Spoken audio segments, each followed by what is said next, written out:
ವಿಜಯಪುರ ಅಥವಾ ಬಿಜಾಪುರ ಸಮೃದ್ಧ ಇತಿಹಾಸ ಮತ್ತು ಅದ್ಭುತ ವಾಸ್ತುಶಿಲ್ಪಕ್ಕೆ ಪ್ರಸಿದ್ಧವಾದ ಭೂಮಿ. ಆದರೆ ಈ ವೈಭವದ ಒಳಗೆ ಒಂದು ಮೌನವಾದ, ಹೆಚ್ಚು ಸೂಕ್ಷ್ಮವಾದ ಸತ್ಯ ಅಡಗಿದೆ. ವಿಜಯಪುರವು ಕರ್ನಾಟಕದಲ್ಲೇ ಅತಿ ಕಡಿಮೆ ಅರಣ್ಯ ಆವರಣ ಹೊಂದಿರುವ ಜಿಲ್ಲೆಗಳಲ್ಲಿ ಒಂದಾಗಿದೆ.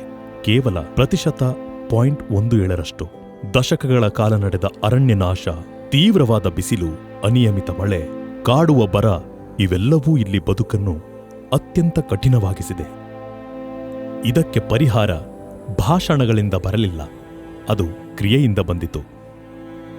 ಮಾನ್ಯ ಸಚಿವರಾದ ಶ್ರೀಯುತ ಎಂ.ಬಿ. ಪಾಟೀಲರ ದೂರದೃಷ್ಟಿಯ ನಾಯಕತ್ವದಲ್ಲಿ ಸರ್ಕಾರಿ ಅಧಿಕಾರಿಗಳು ಮತ್ತು ಹವಾಮಾನ ತಜ್ಞರ ಬೆಂಬಲದೊಂದಿಗೆ ಕೋಟಿ ವೃಕ್ಷ ಅಭಿಯಾನ ಮತ್ತು ವೃಕ್ಷಥಾನ್ ಹೆರಿಟೇಜ್ ರನ್ ಒಮ್ಮೆ ಒಣಗಿದ ಈ ಭೂಮಿಯನ್ನು ಹಸಿರುಗೊಳಿಸುವ ದೃಢ ಸಂಕಲ್ಪದೊಂದಿಗೆ ಆರಂಭವಾಯಿತು.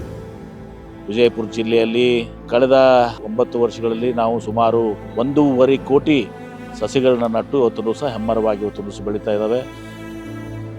ವೃಕ್ಷಥಾನ್ 2017ರಲ್ಲಿ ಆರಂಭವಾಯಿತು. ಈ ಕಾರ್ಯಕ್ರಮವು ಮರಗಳ ಮಹತ್ವ ಮತ್ತು ಹಸಿರು ಆವರಣ ಹೆಚ್ಚಿಸುವ ಅಗತ್ಯದ ಬಗ್ಗೆ ಜಾಗೃತಿ ಮೂಡಿಸುವುದರ ಜೊತೆಗೆ ಜನರನ್ನು ಆರೋಗ್ಯಕರ ಜೀವನ ಶೈಲಿಯತ್ತ ಪ್ರೇರೇಪಿಸುತ್ತಿದೆ. BLDE ಸೇರಿದಂತೆ ಹಲವಾರು ಶಿಕ್ಷಣ ಸಂಸ್ಥೆಗಳು ಮತ್ತು ಖಾಸಗಿ ಕಂಪನಿಗಳು ಈ ಮಹತ್ವದ ಕಾರ್ಯಕ್ಕೆ ಕೈಜೋಡಿಸಿದೆ.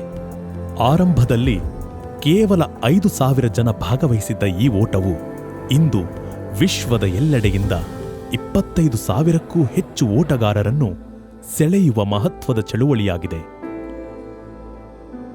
ಪ್ರತಿ ನೋಂದಾಯಿತರ ಹೆಸರಿನಲ್ಲಿ ವಿಜಯಪುರ ಜಿಲ್ಲೆಯಾದ್ಯಂತ 100 ಸ್ಥಳೀಯ ಜಾತಿಯ ಮರಗಳನ್ನು ವೈಜ್ಞಾನಿಕವಾಗಿ ನೆಡಲಾಗುತ್ತಿದೆ.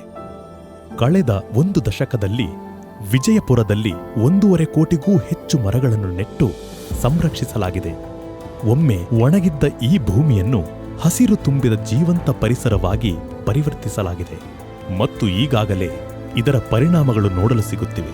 ಈಗ ಅರಣ್ಯವು 0.17ರಿಂದ 2.4ಕ್ಕೆ ಏರಿದೆ. ತಾಪಮಾನ ಕಡಿಮೆಯಾಗಿದೆ, ಮಳೆಯ ಪ್ರಮಾಣ ಹೆಚ್ಚಾಗಿದೆ, ಗಾಳಿ ಹಗುರವಾಗಿದೆ ಮತ್ತು ಜೀವನ ಮರಳಿ ಬಂದಿದೆ. ಇದು ಶ್ರೀ ಸಿದ್ದೇಶ್ವರ ಸ್ವಾಮೀಜಿಯವರ ಕನಸು ಕಾರ್ಯರೂಪಕ್ಕೆ ಬಂದ ಪ್ರತಿಬಿಂಬ.